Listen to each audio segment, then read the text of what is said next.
Okay, I am ripping the band-aid off with this. I have never officially gone live like this before, face to camera. I don't know why I'm so nervous. I show up on stories all the time, but here we go. I am about to share my journey with plant medicine, including ayahuasca, a Satori Experience with tepezcohuite, and Bufo. My heart is like pounding on my chest right now. Okay, so I've taken notes because I want to try to cover as many things as possible. A lot of you guys have had some questions about this, and I want to be as authentic as possible and share my full experience. And for me, this is also a way for me to be able to document this whole thing and be able to look back on it for my own reference. So here we go. There's no way that I can condense all of this into a 60-second story highlight. So I've taken notes about all the different medicines, and yeah, and if you guys have questions, you can drop them in, and then I'm gonna save this as a post on my feed so that you guys can go back and watch it. So gather around, children, get comfortable, grab a cup of tea. I'm gonna light some incense. Oh my God, I'm shaking. What the hell is wrong with me? Yeah, I'm curious to know how many people have done plant medicine ceremonies before, what your experience has been. So we're gonna start with ayahuasca. I'm gonna kind of tell you about each of the medicines, and also I'm gonna be trying to educate people on something that I don't even fully know about and explain something that I don't even fucking know. I don't even know how to make sense of it. Oh my God, there's a massive fucking lizard crawling outside my window. Huge. Okay. Sorry. The thing is like ginormous. Okay. All right, so we're gonna start with ayahuasca. This is a sacred Amazonian plant medicine that is typically used by indigenous tribes like the Shipibo or Quechua people, mostly found in Brazil, Colombia, Ecuador, and Peru. It has been used over 5,000 years, and this is super sacred and known as the grandmother plant, or abuelita, ayahuasca. This is the most powerful, potent, important, intelligent medicines on the planet, and it should be referred to as a medicine. It is not a drug. So that's like the first misconception that a lot of people have with these plant medicines, is that they are drugs. No, they are medicines, and they should be respected as a medicine. So ayahuasca is made from a vine and a leaf which contains DMT and a combination of an MeO inhibitor, which allows the DMT to reach your pineal gland, because normally we have digestive enzymes that break this up, because we are able to produce DMT naturally in our bodies, but yeah, normally it's broken down, which doesn't allow it to reach our pineal gland. This is a huge reason why we need to focus on the type of water that we drink, because surprise, surprise, they love to poison us and have fluoride in our water. Fluoride is something that's going to calcify your pineal gland or your third eye, which disconnects our connection between our physical body and the spiritual realm, because they don't want you to be closer to God and to be closer to spiritual realms. So they poison us. They put fluoride in our toothpaste. They put fluoride in our water, which is why we want to avoid that. Let's see. So yeah, you can produce DMT naturally by doing things like breath work and meditation. I don't know if anyone has ever produced that naturally on their own. But the main reason that people that take ayahuasca is for deep emotional healing, trauma release, having a spiritual awakening, connection to nature and the greater consciousness, and it can even help cure people's drug addictions. So when people think it's a drug, no, it can actually help people cure themselves of those addictions. And yeah, culturally, it is a master plant, a teacher, and a bridge between the human and spirit worlds. So yeah, normally how this journey starts is that you will feel a call from ayahuasca. Now, ayahuasca doesn't just pick up the phone and say, yo bitch, it's your time to sit in ceremony. No, you are going to slowly start to feel the call. And for me, I felt this very strongly, specifically a few years ago. And the call is basically when you have this overwhelming curiosity to participate in a ceremony, but also mixed with a little bit of fear or being scared, as you should be, because it is so powerful. So for me, this journey happened a couple years ago. Obviously, I've been traveling and like on my spiritual journey for a while now, so it has been calling. But when I was in Guatemala a couple years ago, she was everywhere I went. And I'm going to be referring to ayahuasca as she because she is a grandmother and she has a spirit. Just like Pocahontas sings about, like every rock and tree and creature has a life, has a spirit, has a name. So does ayahuasca. So yeah, this call can be like fear mixed with certainty, but when I was in Guatemala, everywhere I went, I was meeting someone that had either just finished a ceremony, was about to have a ceremony, was hosting ceremonies with shamans that they were bringing there. Like I would physically bump into people and they're like, oh, hey, like I'm about to host a ayahuasca retreat. And I was meeting all these people that were sharing about their experiences. I was in the airport and the people behind me were talking about it. Like everywhere I go, I could not escape it. And I met this random dude who ended up taking me hiking up a mountain and who did Reiki, and I allowed this complete stranger to stick a needle in my eye and do, acupuncture, and do acupuncture on my head. And he had worked at an ayahuasca sanctuary and had recommended me that I go to this one. And then I had done the whole dieta and everything, and literally the day before I was meant to go do the ceremony at this particular sanctuary in Guate, I bumped into a guy who I had met 4 months previously in Lake Atitlán. I'm now in Antigua, and he was actually volunteering at an ayahuasca sanctuary or retreat center with a guy who had just started his journey. And I told him about the one that I was about to go do the very next morning, and he kind of like, he was like, I actually don't recommend this particular center, and so for various reasons, and I ended up pulling out last minute. And so after that, I was like, you know what, if I'm gonna do it, I'm gonna go to the jungles of Peru and have this super authentic experience. For me, it felt aligned to do it in Guatemala because I had lived there for so long. It was a super special country to me. It is. But I had gone through some really tough times there. I had lost my job as a teacher. I dated a narcissist. I began my healing journey. Like there were so many things that were so pivotal for me in that time.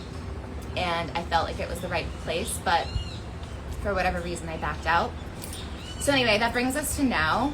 And I'm currently living in Puerto Escondido in Mexico and was not thinking about doing this. But I have a lot of friends who are running ceremonies right now. Sorry, can you guys all hear me? Because it's kind of noisy where I live. Hopefully it's okay. So anyway, I have these friends who have been running ceremonies here locally, and they work with a specific shaman who's actually from Mexico, but who has been given permission to serve the medicine by the Shipibo tribes.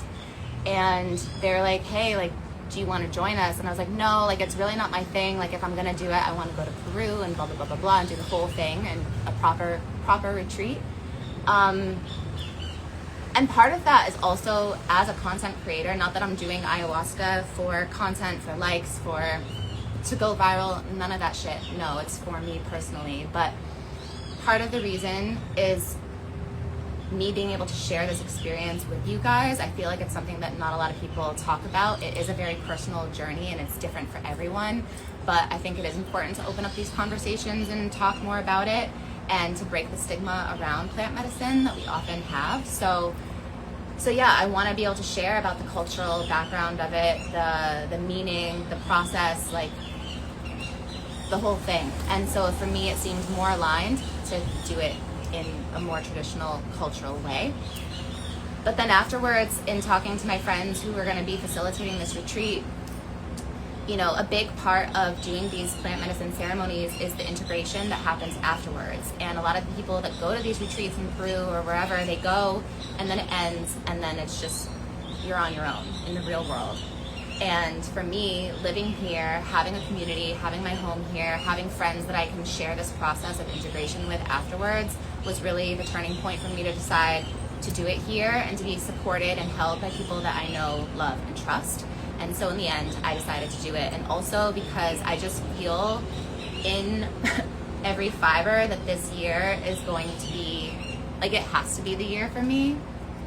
There's a lot of things, like astrologically speaking, with my zodiac sign and the year of the horse and all the shit that, like, this is my motherfucking year. And so if going through one of these ceremonies can help activate that, then vamos, please. All right, so the first thing is when you're preparing to do an ayahuasca ceremony, the preparation is equally as important as the integration, which happens afterwards. So the preparation usually involves something called a dieta, which is a specific diet that you do at minimum of a week, but hopefully even longer ahead of time. I only had a week to prepare because I signed up super last minute. But basically no meat, dairy, sex, masturbation, no drugs, alcohol, smoking, spicy food, dairy. You really just want to eat plain, simple, easy to digest food. And, you know, spend a lot of time grounding, meditating, setting intentions, limiting your social exposure, spending time alone, like, yeah, just kind of like being in your own energy and focusing on what your intentions are. Even though Aya's gonna do whatever she needs to do, like, it's still good to go in with, like, respect and intentions. So this particular ceremony was served at cost. A lot of people pay thousands and thousands of dollars for this kind of thing. I was super lucky to be able to do this at cost. So it was about $115 for this specific medicine, and then the other ones were about the same for each ceremony. So there were 3 total. And we basically, it was super bare bones. Like, we rented a ranch and everyone just brought yoga mats, pillows, and blankets, and we went and camped out overnight. Like in the middle of nowhere in this beautiful ranch under the stars with a fire, but it was very, very basic. But also it doesn't need to be anything fancy. Like, you are going so inward that it doesn't matter about your outward surroundings. So basically the shaman comes with a group of musicians, and they are the most incredible fucking musicians, and music is a huge part of the ceremony. And we did lots of, like, breath work to help calm our nervous system. And the shamans and the musicians, they'll play music in English and Spanish, and these songs usually have lyrics that are related to love, abundance, God, universe, connection, community, ancestors. It's just like, yeah, it helps to bring you into that state and to connect with those thoughts. So initially we all sit around on our blankets with the fire in the middle, and then one by one everyone goes up for their cup of ayahuasca, which is this tea mixture of those plants. And to be honest, it does not taste good at all, but if you're drinking it and thinking like, ew, this is fucking disgusting, that's probably not the energy that you want to have while you're drinking this super potent and powerful medicine. So, you know, just thanking her for whatever you're about to receive and whatever message she has to give you is really important. And not not being consumed by the bad taste of it, which actually it wasn't that bad, but some people say it's horrible. So basically it takes like an hour for the first cup to set in, and we were told that if you don't really feel anything by the first hour, that you can come up for a second one. And this is where I really fucking struggle to let the fuck go, dude. Like, this is one of my biggest lessons. It's really hard for me to just submit and surrender. And I definitely had trouble with that. And so during my first cup, I wasn't feeling anything, and I was frustrated and annoyed, and I was like, nothing ever works on me. Like, why isn't it working? Why isn't it working? And I was so much in my head about it not working. And so I went up to get a second cup, and that's definitely when I started to feel stuff. Now, side note, I have something called aphantasia, which this plays a really big role in a lot of my spiritual journey and learning more about myself and plant medicine, because aphantasia is the inability to visualize with your mind's eye. So if I say to close your eyes and picture a red star, the majority of the world can see a red star. Maybe you see red, maybe you see the shape of a star, maybe you see the outline, but you see some sort of star-like shape. I close my eyes and I see black. So that affects my dreaming, it affects my memory, like if I, you know, when people say picture yourself on a beach, like I know what a fucking beach looks like. There's palm trees and sand and water, but like I'm not able to visualize it in my mind.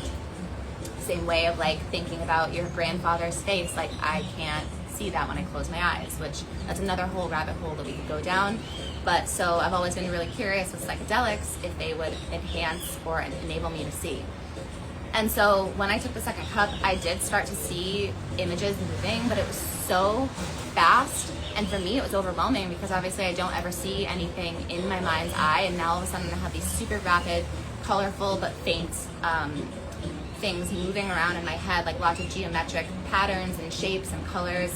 And all I wanted to do was be able to like freeze frame it so I could focus on what I was seeing or what message I was getting, but I couldn't. It was just like I felt like I was like in a circus house, like like a fun house.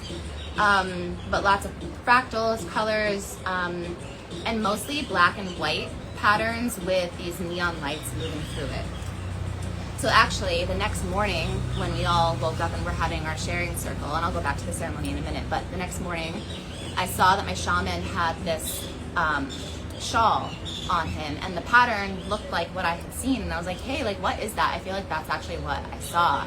And he was like, oh, this is the kene, and kene is the visionary, energetic, and audible manifestations of the medicine. So it's basically like the cosmic writing or energetic language or blueprint of the universe. And this is what the Shipibo people, the tribes, like if you go to Peru, a lot of their textiles are decorated with this pattern because this is what they see in ceremony. And it's basically like the living language that bridges the physical world and the spiritual realm and nature. So these patterns represent the underlying, often invisible order of the universe, and they are viewed as the fundamental organizing principles of life, connecting the natural world with jungle and plants, and organizing principles of life. And so when the shamans usually sing, they're singing what's called an Icaros, and the Icaros are the audible representations of the kene, and the kene is the visual representation of the pattern. So it's what you see when you take ayahuasca. So I definitely saw that. Yeah, let's see. Okay, so that was super interesting for me. I also felt this sense of this energy pulsing through me, and it felt like a connection with God. I don't know how to explain it. Now, another thing that is super common during these plant medicine ceremonies is purging. A lot of people vomit, a lot of people can even shit themselves, like a lot of people can spend the whole night just throwing up. So we all have buckets around us, and there's a team of people that are there to help and support you. They don't want to interfere with your journey, even if you're going through like a really hard, dark time. They're there to support, but they don't want to interfere because at the end of the day, it's your process, and even if it's a bad experience, it's a good one that you need to go through. So some of my intentions going into this were, I mean, I had a lot, but one that I think relates to this experience was wanting to let go of any blockages that I have around love. I've had pretty shit luck attracting narcissists, psychopaths, avoidance, all the things. And yeah, just haven't had much luck in that department. And so that was something that I wanted to try to release, whatever it is that's holding me back from finding somebody that's not a piece of shit. So anyway, the shaman at one point was singing a song about love, and I didn't really feel nauseous at any point, but then all of a sudden he was singing about love, and as soon as he said the word love, I just instantly turned over and vomited, like so much, like instant, like super fast, super quick.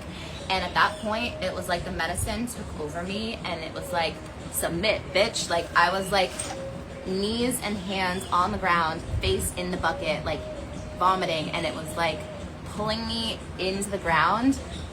I felt so heavy and weightless, just like, but it felt like a release that was super necessary to have.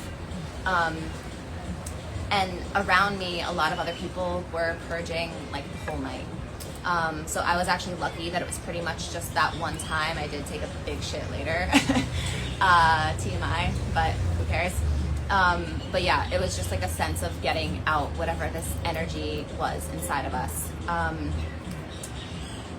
All right, let's see. So we were told that we could come up for as many cups as we wanted or felt that we needed. And while you're on the medicine, you're still able to get up and move. Like some people were sitting around the fire, some people were laying down, other people were dancing around the fire, other people were screaming at the fire and like rocking back and forth and having a really deep emotional release. But yeah, so the next morning we woke up. So I should have and could have gone up for a third cup. What stopped me again was like I was so much inside of my head thinking about, first of all, I was thinking, holy shit, like how am I going to explain this to people? But not even allowing myself to actually experience it in the moment, but thinking about how am I going to explain it, because it's just so mind-blowing and I couldn't make sense of what was happening. And then also going up for a third cup, I didn't know where we were in our journey and how late it was, because this lasts for like 8 hours. So we started at 10 o'clock at night, but it goes until sunrise basically. So you're going through this journey all night and it lasts, like I said, for hours, and it feels like an eternity. So I should have gone up for my third cup, but I didn't want to like go up at 4 in the morning if we were going to be winding down at 5 in the morning. Again, these are blocks that I have within myself, and if I could just learn to like let the fuck go, then I could have a different experience probably. So now I kind of know what to do next time and how I handle the medicine. For me, I would say it was a very gentle experience, but again, Aya's only ever going to give you what you need and what you're ready for. It's so intelligent that it gets to know you first, and yeah, like you're never going to get something or be shown something that you're not ready for. So yeah, the next morning we maybe had like 2 hours of sleep, and then we all shared our experiences around the fire. And it's crazy because hearing about different people's experiences, like we collectively each had our own experience, and that's the really important thing, is that whatever I'm sharing with you right now is not going to be what your experience is like, because everyone has a completely unique experience. But I will say that everyone felt an overwhelming sense of love, gratitude, connection, joyfulness, connection with God, and even the people that had a really rough night, and I'm talking like vomiting, screaming, crying, thinking that they were dying, they were like, that was the best night of my life. Like there were several people that said it was the best night of their life, and they were just crying with so much gratitude. There were other people that didn't feel a lot. There were other people that felt like they should have taken more. There were other people who, like I said, purged a lot. Some others, like me, had trouble letting go. But some people saw their grandparents in the fire. Yeah, it was very different, but everyone was so grateful for the experience, and we all just felt so bonded and connected. Okay, so that was my journey with ayahuasca. So for me, I guess the biggest takeaways and lessons were to let go, try to not be in my head so much, which is a huge challenge for me. And I think going into it next time, I would not be as afraid. I was definitely scared, and you should be scared. Not because it's going to do something bad to you, or it's dangerous, or you're going to die or overdose or anything like that, just because it is this super powerful medicine that's going to get to know you and reveal things to you that you might not yet be aware of. And some people maybe aren't ready to see their shadows or face them. And so, yeah, it's just about being humble and respectful and kind of submitting to the medicine to do its thing and know what it is that you need. So a healthy level of like is okay. Any questions on that so far? How are we doing? Is anyone actually listening? Sweating and dribbling. Okay, so now we're going to talk about the second ceremony, which was Satori. Now, full transparency, I had never even heard of a Satori experience before going into this 3-part ceremony. And so I'm going to tell you a little bit about what it is. So Satori is what the experience is called. The medicine that was used is called tepezcohuite, which, so this is a modern, non-Amazonian ceremonial experience that's usually, it's inspired by an Eastern concept. So the word Satori is a Japanese word, and it means like a sudden awakening or realization. And then tepezcohuite is a sacred Mexican plant that is used by indigenous cultures for wound healing, spiritual rites, and this contains a natural DMT as well. The big difference is that ayahuasca you drink, and it takes about an hour to kick in, and it lasts for about 8 hours. A Satori experience with tepezcohuite is something that you take a pill of. So you take one pill of the plant medicine and another one, which is the MOAI, I think I'm saying that right, inhibitor, and then you eat it with food so that it helps to break down those enzymes that prevent the DMT from going to your pineal gland. So a Satori experience is a glimpse of your true nature, revealing that you are one with God or the divine essence.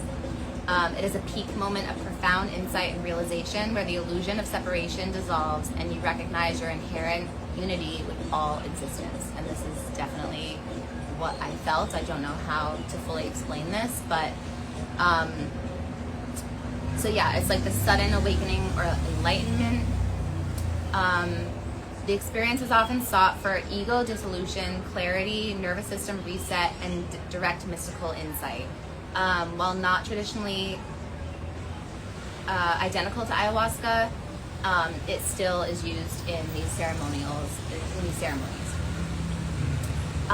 So yeah, this one lasts for about 5 hours, and so basically, again, we had the ceremony, the musicians were there playing, and we got given the first pill and told that it takes about an hour and a half to set in, and that if by an hour and a half we didn't feel anything, that we would be given a second one, which is like a half of the dose. So again, first one, didn't feel anything. I was super frustrated. I was like, oh, fuck, not again. Like, why is it not working? Why does nothing work with me? Blah, blah, blah, blah, blah. So I had taken the second pill, still wasn't feeling anything. And at one point, and so now again, I put an eye cover on because I really wanted to just try and focus and concentrate on any type of visuals that I might be able to see. Again, because I have aphantasia and can't normally visualize. And then I was also so focused on just trying to be comfortable because I felt that if I could be comfortable, I could fully surrender and let go more. And so anyway, I'm laying there. I think I'm on my side, thinking that it's not working. Famous last words.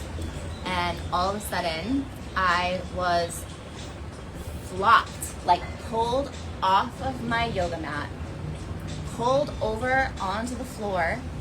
I'm not doing this, by the way. Like, it's me, but it's not me.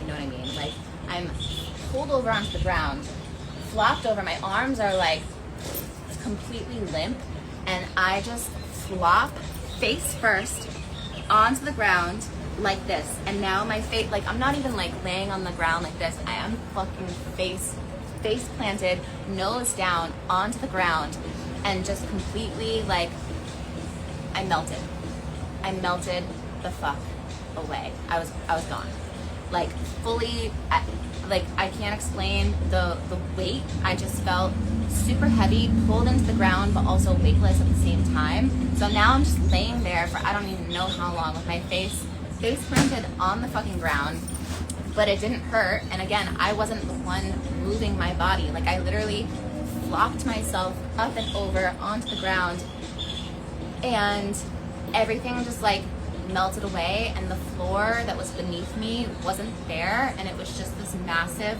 void of colors, geometric patterns, fractals. Like, everything was moving, but like so fast. Again, it was like a circus show, like like, and I'm just in this other dimension essentially. So this what happened was an ego death. Like my ego completely dissolved, melted away, like my sense of self was gone. And now I basically felt like I was having this like this massive soul party with all the other people that were there. We were just like in this other realm and dimension having a soul party together.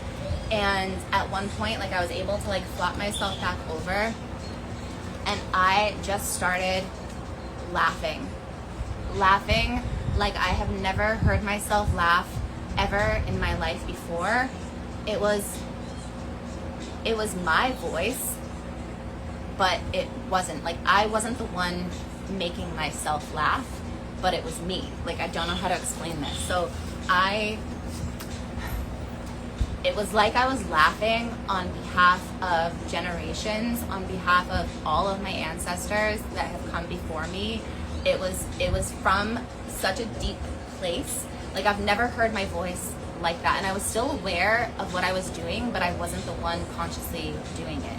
And so my voice was just so, it felt so beautiful and confident and deep, like from a place I don't know where it was coming from.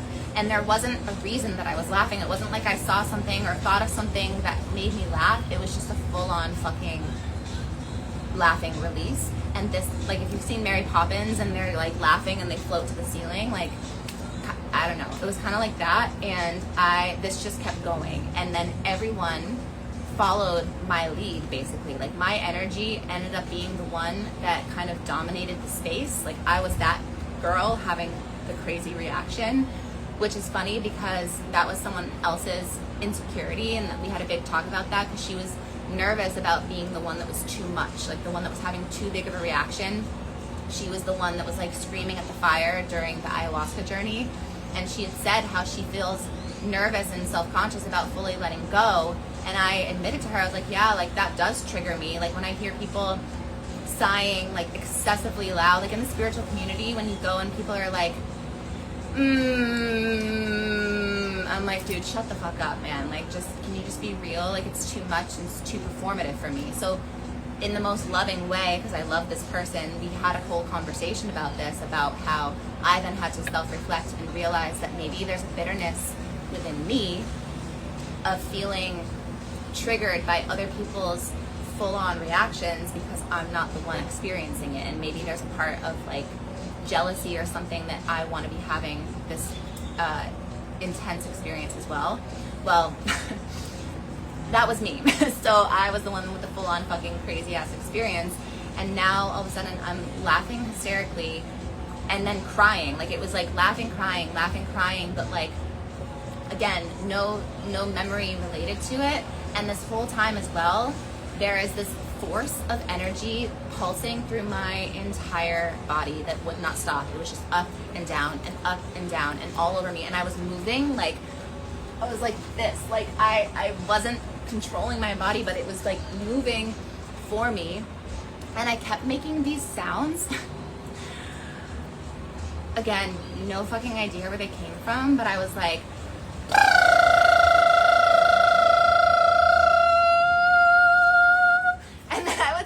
singing. And this went on and on and on forever. Like I just kept laughing, crying, and then and it was like this energy that's how it was exiting my body. So yeah, wild.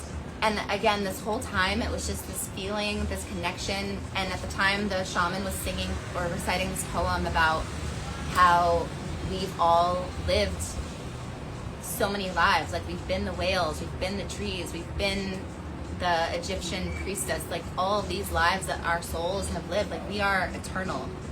We are spirits having a human experience, or souls having a human experience. And I think it was just this knowing. Again, there weren't any visuals at this point, but it was just this gnosis, this knowing that like we are all fucking one. We are all connected. We are all one big consciousness together, having different perceptions of life on Earth in these human meat suits.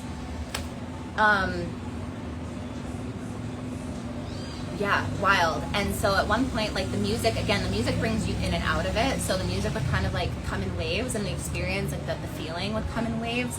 And so at one point I thought I was kind of like subsiding a little bit. And then same thing, like I'm laying down and all of a sudden like flopped over to the other side, like completely flopped down, face first into the ground, ego death, melt away, super heavy, but also feeling weightless. And the whole thing just like started all over again, laughing, crying, like, and like everyone was laughing with me. And I think that that's another thing, another lesson for me as well, because I'm somebody, like, I know my energy is really strong and infectious, and I can either light up a room and bring the vibe and bring the energy and people feel that. But if I'm in a bad mood, I will suck you down with me. Not intentionally, not because I want to, but just because my energy is contagious. And so if I'm in a good mood, everyone's in a good mood. If I'm in a shit mood, like, woof, watch the fuck out. Like I have to purposely remove myself from social settings if I know that I'm not in a good mood, because I know that that is what will transpire, and I don't want to share that energy with other people. And with this, like everyone actually loved what I was going through, and afterwards they were like, wow, that was so beautiful to watch. Like your laughter just like made us laugh, and like we just kept following your energy. And they're like, it was just so beautiful. We're so proud of you for letting go. Like, yeah, it was really nice to hear all of that afterwards. Because I mean, part of me was like embarrassed, like, oh my God, I'm just like acting like a fucking crazy person on the ground, rolling around. But it was such a safe space to be able to do that, and everyone really honored that process. So fucking wild. Like, again, I wasn't aware, I wasn't actively doing those things, it just was happening. Okay, wait, let's see.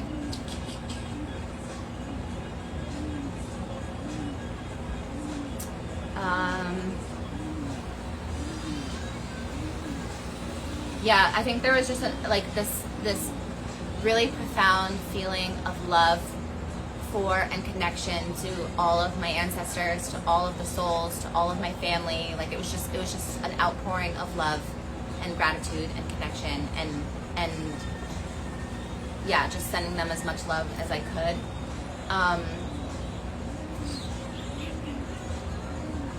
Okay, so the involuntary movements, those are called kriyas, which are spontaneous or deliberate involuntary physical movements, or mudras, which like shaking, jerking, or rocking, driven by an activation and movement of the kundalini energy through the body's channels. Like you hear about like balancing your chakras and a kundalini release. So they function as a purification process to release blocked, stagnant energy at a cellular level, allowing for deeper spiritual awareness and physical, mental, and emotional alignment. This is 1000% what I experienced. So it's like a self-healing mechanism and clearing nervous system blockages, or to prepare the body for higher energy flow. So yeah, the movements can be varied and often feel involuntary or guided by a force ranging from subtle swaying to vigorously shaking. I was vigorously shaking. These movements are commonly experienced during or after the awakening of the kundalini energy, often initiated by intense meditation or pranayama, different breath work. They work to release tension and kinks in the energetic system, similar to clearing out the rust in pipes. Let's see. So instead of resisting, you should really just like let these movements and energy flow through you. They're safe and have a purpose. But at one point, like my energy was so intense that my friend, who was also in the ceremony, like he ended up grabbing my hand and was holding me. I think he was actually kind of nervous about the reaction that I was having, but he was holding my hand, and I basically transferred my energy to him. Like I was shaking and pulsing, and like I held his hand, and like he felt it too and was also in that state.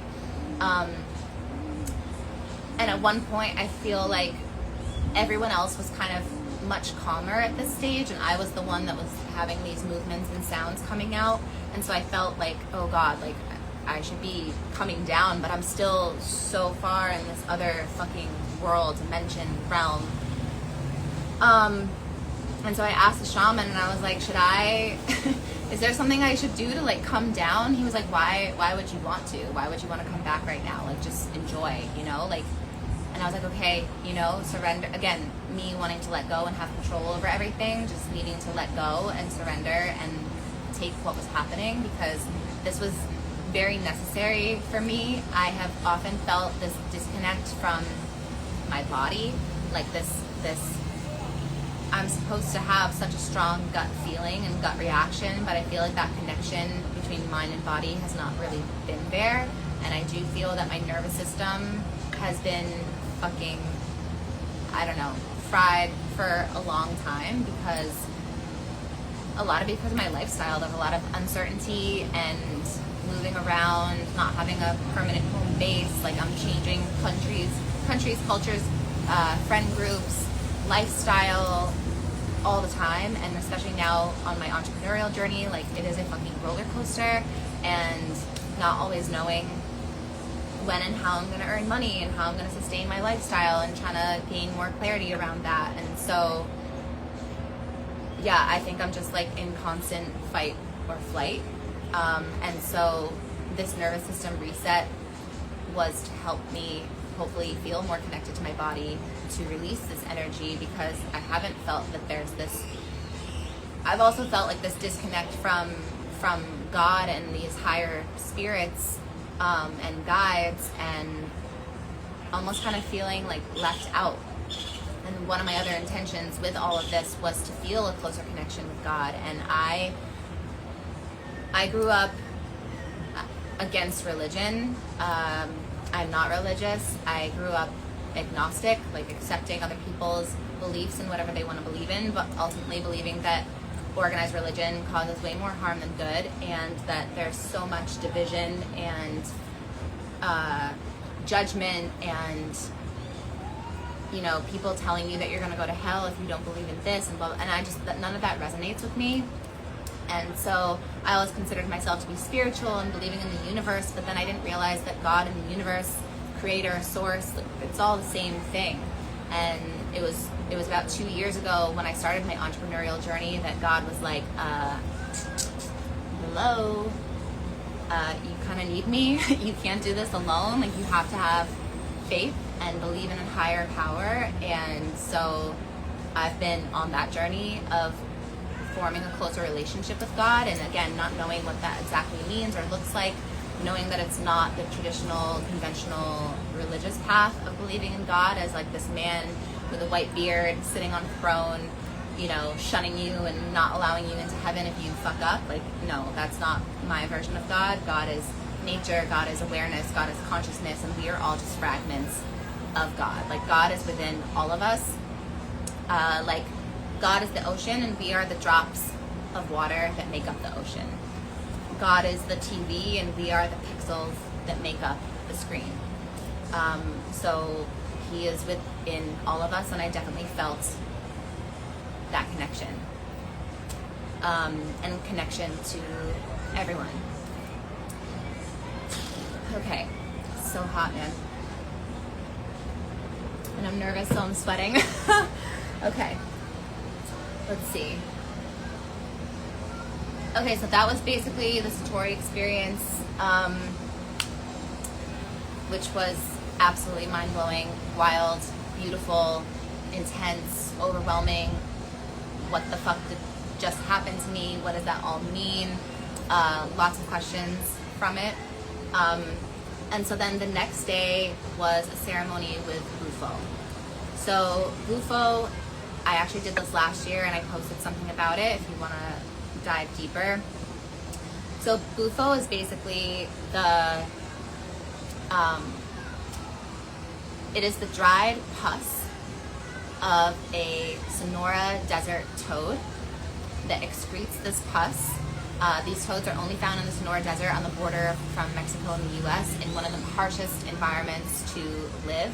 It's so harsh there that these toads actually bury themselves underground down 30 feet for like 6 months or 9 months out of the year until they feel some moisture coming down through the ground, and then they'll go up to the surface.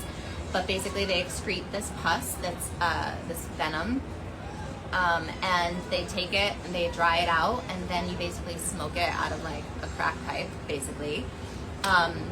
And it is a super quick activating process. Again, this is the strongest form of DMT. It's the 5-MeO DMT. This is a process that usually only lasts about 15 minutes. They say it's like 15 years of therapy in 15 minutes. This can actually help people with drug addictions, heal from severe trauma. And there's a lot of reasons that people would choose to do Bufo, but it's not for the faint of heart. It's very intense. And so yeah, it's like a rapid, intense ego death, and unity consciousness. This is not a sacred indigenous ceremony, but it's used in modern ceremonies, and has to do with like spiritual symbolism. So yeah, people seek Bufo for profound spiritual reset, release of fear, and direct experience of non-duality. So basically you smoke it, and then within like 10 seconds, you're falling backwards. Like they gently lay you back, and then you're gone off into another realm, like rocket ship off to space.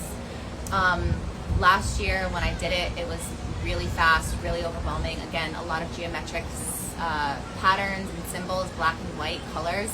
But I don't actually know what message I had. Again, I think this theme of not being able to fully let go. So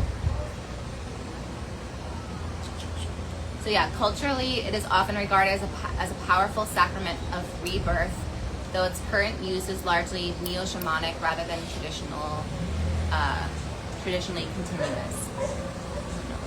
Okay. I ended up self-sabotaging myself with this experience, which there's always a lesson in something, and my lesson was this. So basically, after the Satori Experience, and the Satori Experience followed the Ayahuasca experience, which the Ayahuasca experience, we basically had like an hour or two of sleep on a yoga mat outside in the cold.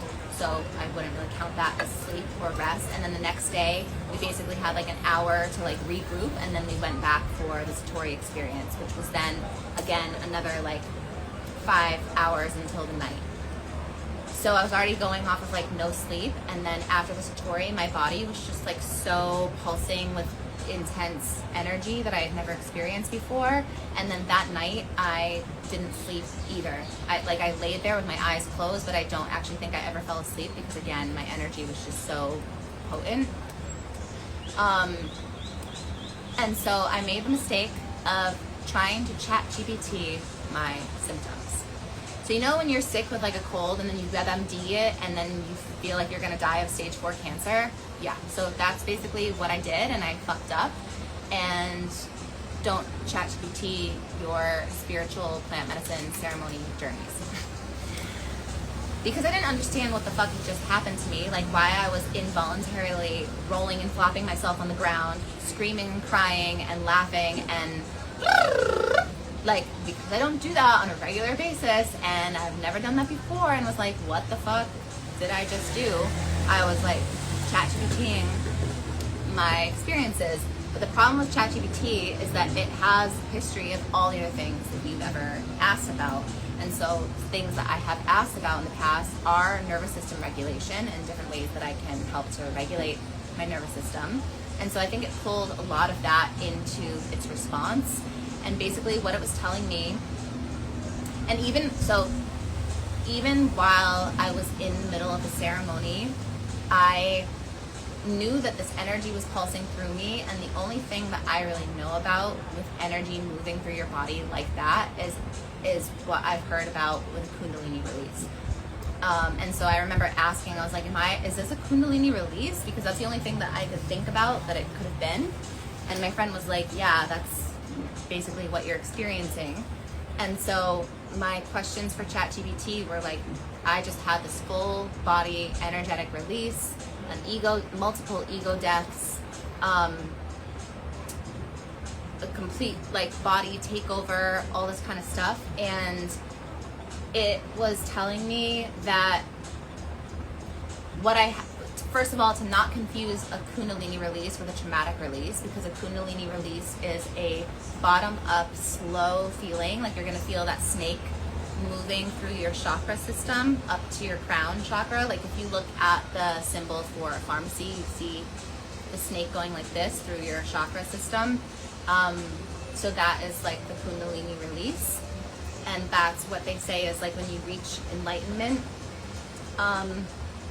And there's different ways that you can have a Kundalini release, but what it was telling me was that it sounded like I had a full nervous system reset, and that it was like a top-down nervous system reset, partial Kundalini release, but because it was energy moving all throughout my body and not the slow snake-like up the spine that usually feels hot, that was not what I was experiencing. Mine was like the full takeover. So they were like, this is actually a very intense experience that you had, and you have to be very careful with integration. And you want to be careful that you don't get insomnia. You want to be careful, like to like really keep your energy pure. You want to just avoid a lot of noise and stimulation. Make sure you're spending a ton of time outside. You want to not get spiritual ego, where you feel like you are like this chosen one that had this deep spiritual awakening. And if you keep trying to like ask all these questions and make all this sense about it, you could drive yourself basically crazy trying to figure all this out. So it kind of freaked me out, to be honest. And it was like, what you do not need right now is more plant ceremonies. Like you do not need more of that, because you've already experienced several ego deaths and a full nervous system shakeup. So, and then that night, because I didn't sleep, I was like, oh my God, I've got insomnia. I'm going to have like this really hard integration. I've just completely fried my nervous system. And I freaked myself out. And so the next day was the Bufo ceremony, and I went to support everybody else in their process, but I chose not to do it. But then when I was there, I was like, fuck, like, was that the right decision? Like, I felt like if I had had more time to actually research it properly, or just not research it at all and just trust my intuition, I would have been fine. Because researching further, what I experience is actually completely normal, and that is what normally happens during a Satori experience. So nothing that I experienced was wrong or bad or dangerous or anything that could actually fry my nervous system. No, it was all totally normal, totally okay, and I would have been fine doing Bufo. But again, there's a lesson, and it maybe just wasn't my time. And I supported everybody else in their journey, and it was really beautiful to watch everyone. And again, I even tried to set it up with a shaman that I would do it like the next day, and it didn't work out. So again, it just wasn't my time to die. Like I already had enough ego deaths apparently, and I didn't need to have any more, and that's okay. So, but yeah, basically with people that take Bufo, again, it's this sense of being in this other realm, connected to a greater consciousness, releasing trauma. Some people were crying, some people were laughing, but it only lasts about 15 minutes. It can last longer, but that's basically the thing with Bufo. Let's see. Okay, so integration. Integration is a super important part if you're looking to do any type of plant medicine journey. This is the part that happens afterwards. It's not like you just go and take all these powerful medicines and then go back to your totally normal life. I mean, we obviously are in this realm and in this world and dimension, so, you know, we do have to go back to our normal lives at some point, but it's really important to stay grounded, to spend time in nature. We have all gathered multiple times within our kind of community bubble, which has become this sacred family. We had a concert with the musicians, we did sound healing, breath work, cold plunges, we had a beach barbecue and bonfire, which was beautiful. Everyone had a sharing circle.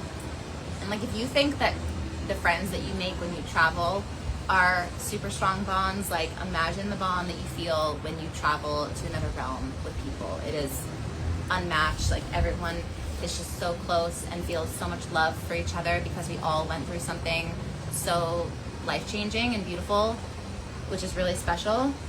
And yeah, we're going to be having integration calls and keeping in touch and just supporting each other. And I think that's why I'm really grateful to have done it here in a place where I'm living and I have these people, you know, to go grab a coffee with, to catch a sunset on the beach with. I ran into a girl last night, you know, and she was watching the sunset and like crying with so much gratitude, and then, you know, like we saw each other and hugged. So it's just, it's really beautiful to have people around to support you in the integration. Let's see. So basically, this is my experience. Yours would be totally different. This is not something that you should do if you have severe anxiety or depression, if you are taking any kind of medications like SSRIs or depression medications, if you are prone to like any kind of psychosis. You don't want to do it. This is not something that you want to do if you're just looking to get fucked up and take a bunch of drugs and get high. That is not what this is at all. Let me be very clear. This is a beautiful ceremony that should be done with someone that you trust, done in a safe space with a lot of research about who you're doing it with and the right intentions about why you are doing it. Again, these plant medicines are going to give you what you need, so you could have a completely different intention of what you want it to give you, but it's going to do what it needs to do. And the biggest thing is to just have the utmost respect and humility for these beautiful, powerful medicines. One of the reasons that I ended up also going with this particular group and the shaman was because I had several friends that had also worked with the shaman before, spoke very highly of him, and they loved their experience. And even talking to several of the people that did this particular ceremony who've done others with other shamans in other locations, they all spoke very highly of this particular shaman as well and really loved his medicine and the way that he did it and served it. So that made me feel really comfortable and that I could trust this person, because again, you want to feel a good connection with the person that you're going to be doing this life-changing ceremony with. So yeah, if you guys are interested in learning more, I would love to have this conversation, be open. If you guys have more questions, you can always drop them in the comments. And I don't know if anyone would be interested in having one of these experiences at some point. I have long thought about trying to offer some type of experience like this with my group trips and things that I'm planning and retreats and stuff. I think things like this are really incredible and powerful, and I've been really lucky that on my travels and journey that I've been introduced to these types of things and ways of life. It's not for everybody. It's something that you should have a calling for. But if it is something that you feel called to do and you want to learn more and you're open to exploring it, then maybe we can explore that together and I can create something for people that want to dive deeper. Right now, it's about finding, for me, because now I'm so fucking curious and I want to learn so much more about it and go deeper, but it's also like, I feel like it's like when you get a tattoo, like you get your first one and then you want to cover your whole body, you know, but you have to be careful. It's like these girls that go get lip filler injection and they start with a little bit and they think it looks good, and then they get more and more and more. PSA, it does not look good. You need to stop. It looks like shit. But people just keep getting more and more and more and bigger and fatter lips, like, and I think that slippery slope could happen with plant medicine as well, where you have one experience and you're like, oh my God, I want to do it again and again and again. But the biggest thing is like allowing yourself time to integrate what you learn, because it's not just that you take it that weekend and then it's done. The medicine is in you and it stays in you and it works on you slowly over time. And over time you might get insights or downloads or things that bring you back into ceremony where you remember things that maybe you couldn't make sense of in that moment, and then later on in time, months down the road, they start to make sense. And a lot of people that I've spoken to have said that it has completely changed their life for the better. I have definitely felt a sense of just overwhelming calmness, peace, gratitude, love, connection. For me, I don't think that there was like a huge lesson or takeaway that or it's not like it showed me that I'm on the right or wrong path or what I'm meant to do with my life, but I definitely feel like I released some blockages related to love. At least that's my interpretation, that I connected to God, that I had a physical release that I was holding on to, whether that was trauma or whatever, on behalf of my family and ancestors and previous lives. So yeah, overall, a really beautiful experience, and I know that everyone else had a really beautiful experience. Kitty, come here. Hi. Did you come back? Come here. Come say hi to everyone. Hi. Come here. Yay, my baby came back. Hi. Yeah, so that was my experience. Thank you guys for whoever has watched all of this. Showing up on live and talking to the camera like this, I don't know why, it makes me feel super nervous, but it's something that I want to embrace and push myself to do more of, and to get over that fear that I have. Maybe start a podcast. So if you enjoyed listening to this and you learned something new and whatever, then let me know. I would love to hear your feedback. And yeah, I just appreciate you guys all being here. And yeah, that's Guacamole, the neighbor's cat, who just came back to say hi. So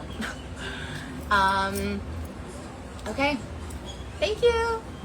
I hope you guys have a beautiful journey if you ever decide to go down this path. Sending you lots of love. Mwah. How do I stop this now? Oh god, now this is gonna get awkward. Fuck, I've never done a live before. Okay, let's hope I don't fuck this up.